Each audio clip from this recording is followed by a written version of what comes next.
with a priest.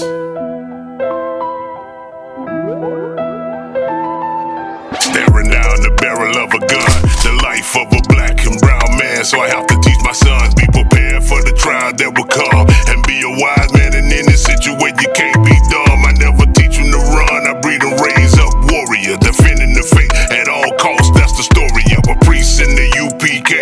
Most niggas don't have the heart to live and thrive through my day to day. One West is the only way. You have to bury me a priest like my fathers. I can see it any other way to dumb it down, just to say the least. We want no cowards in our camp, and we will never pray for kind of peace. Our Lord is no G, and you can bet on that. We stand firm and never flee. My brothers got my back. One nation that's built on brotherhood, and understand we despise all your lies. You feeling froggy, bitch, we wish you. If you're feeling froggy, then bitch sleep. You never really war till you've been at war with a real priest. Don't get it twisted, cause you heard with sheep. Our God's a man of war, and when we go to war, we undefeated. For the Lord to come out here and try to correct your people and tell your oppressor how exactly where he goes wrong and where he faults according to the Bible. You know what I'm saying? We had a sister up here trying to battle against the brother for him telling the truth, saying that he's wicked, but actually that sister's wicked. We're trying to get our brothers and sisters off drugs. We're trying to get them to quit being whores and prostitutes. We're trying to try to raise our men up to be real men, not this effeminate, I'm gonna go ahead and say faggots that the church is trying to make them. One thing that we must know as a people, that destructions, one thing that we gotta do is to show our people how to separate from America, the ways that America has taught us how to be. You know what I'm saying? To be fathers and mothers and great children. Be disciplined and not effeminate and not emotional. You know what I'm saying? We have to become men again, because we have to save our people. We have to raise our people up out of this hole that our oppressor has put us on. Right.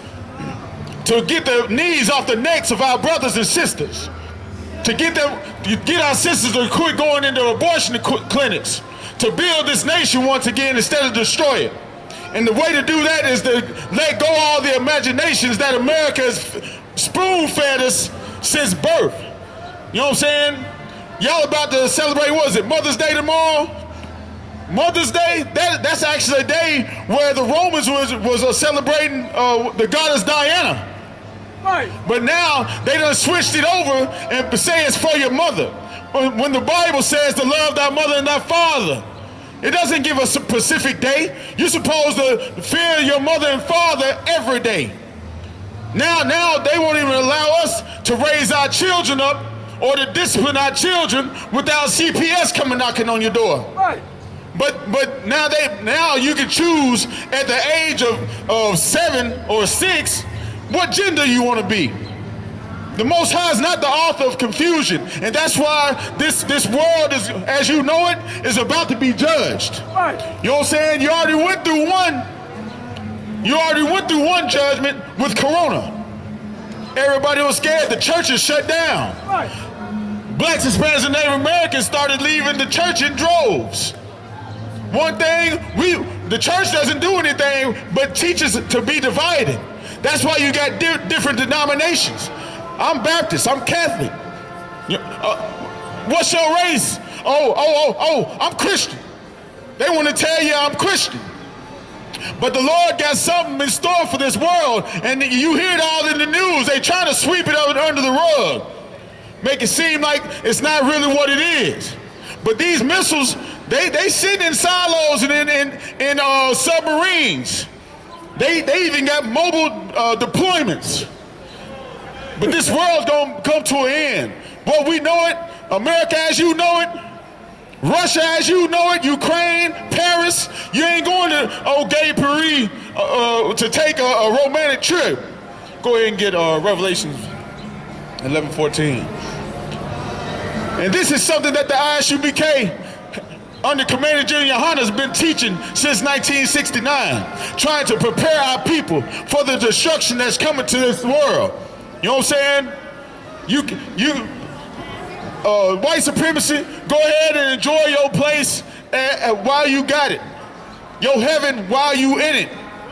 Because your heaven is our hell. Because we get killed, lynched, murdered, drugs put in our community. You know what I'm saying? You influence our women to be strippers and whores. The biggest whore in the world is the oppressor's white woman. That's right. That's the biggest whore in the world.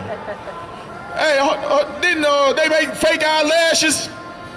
Them big eyelashes where our sisters like to wear all the time now, they call them cum catchers. Salakia. And now we emulating this. You got cum catchers on your eyelids. On your eyelids. One thing we got to do is give their imagination back to them. Their way of life back to them. The Lord gave us how to live. He gave us the rule book. This is the cheat code right here. It's called the Holy Bible. That's right. The Holy Bible. It's only meant for one group of people.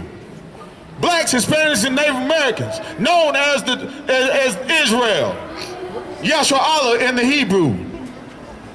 But yeah, we're going to get into this and figure out what the Lord has in store for this kingdom that we in. And when I say this kingdom, I mean Russia, Ukraine, Paris, Spain, they got you confused thinking that it's different nations. But it's all one nation. Read. This is the book of Revelations, chapter 11, verse 14. The second woe is past. Woe. The word woe means destruction. If anybody out here understands about history or knows a little bit about history, how many world wars have we had? We had the First World War, where everybody fought against each other. And we had the Second World War.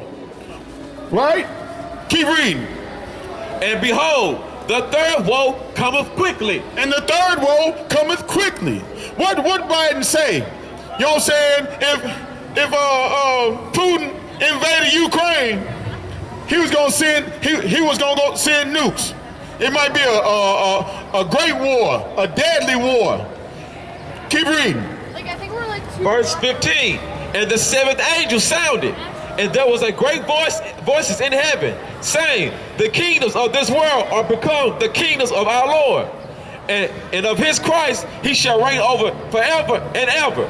So now these people are trying to rule over God's people. But the Lord, he already can set a time date on that. All these things must happen first.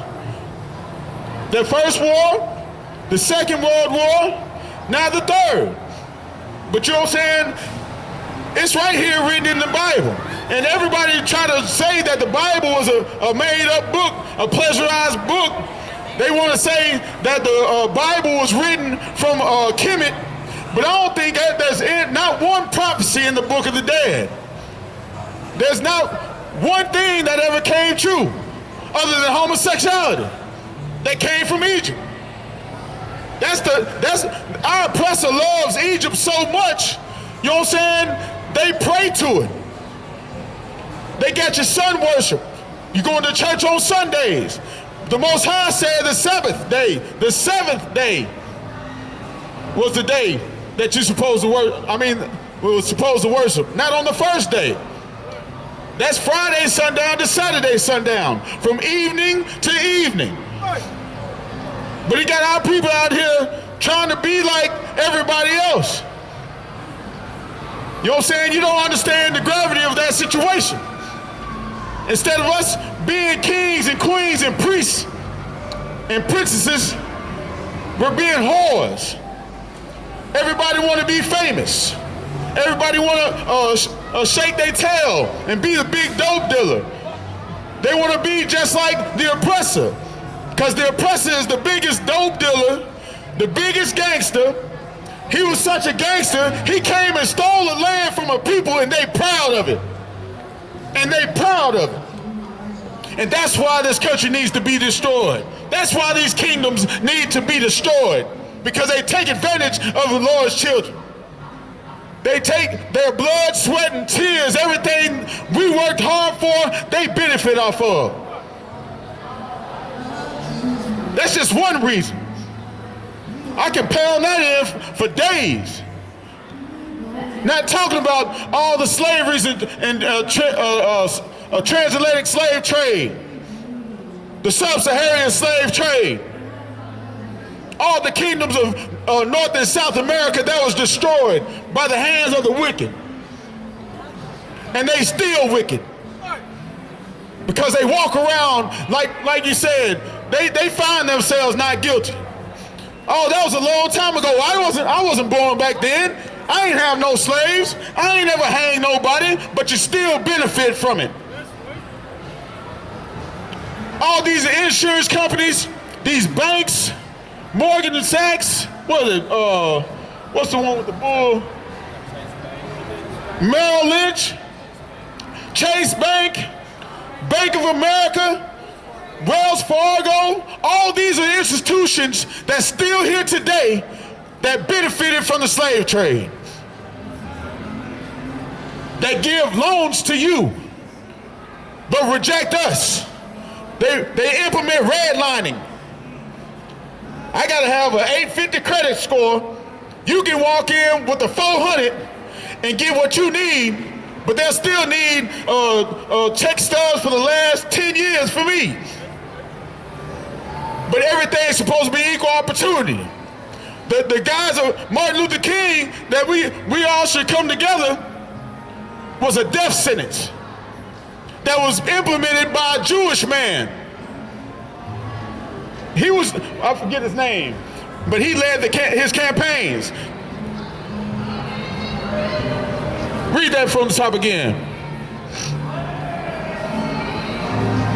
Revelation chapter 11, verse 14. The second woe is past. The second woe is past. You know what I'm saying? The second destruction is past. And we praying for the third one.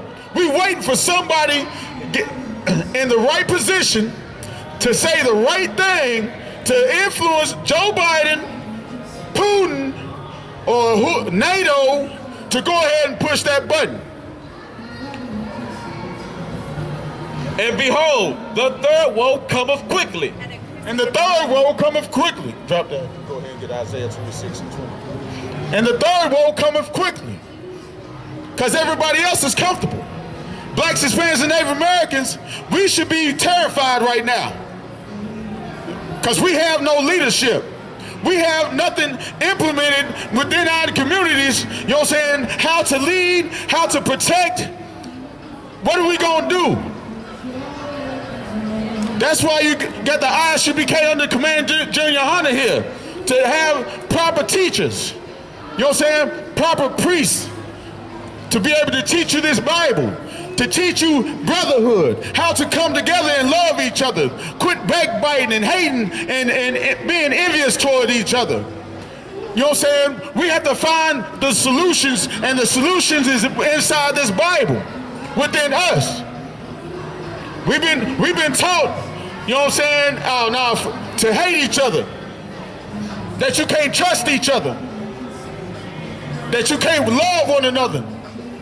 If you got a bigger car than me, or if you got better clothes, I need to rob you.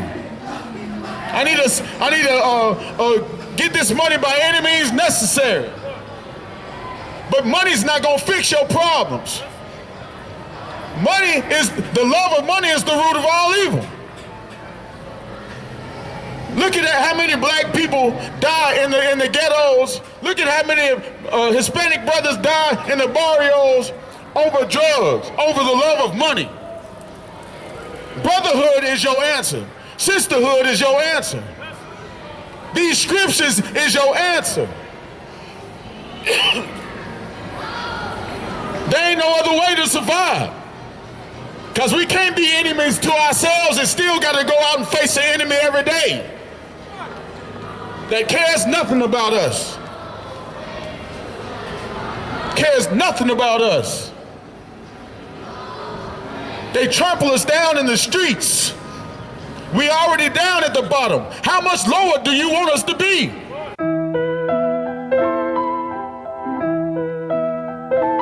with a priest. Staring down the barrel of a gun, the life of a black and brown man. So I have to teach my sons, be prepared for the trial that will come, and be a wise man. And in this situation, you can't be dumb. I never teach you to run. I breed and raise up warrior, defending the faith at all costs. That's the story of a priest in the UPK. Most niggas don't have the heart to live and thrive through my day to day. One West is the only way. You have to bury me a priest like my fathers. I can see it any other way to dumb it down, just to say the least. We want no cowards in our camp, and we will never pray for kind of peace. Our Lord is no G, and you can bet on that. We stand firm and never free. My brothers got my back. One nation that's built on brotherhood, and understand we despise all your lies. You feeling froggy, bitch, we wish you.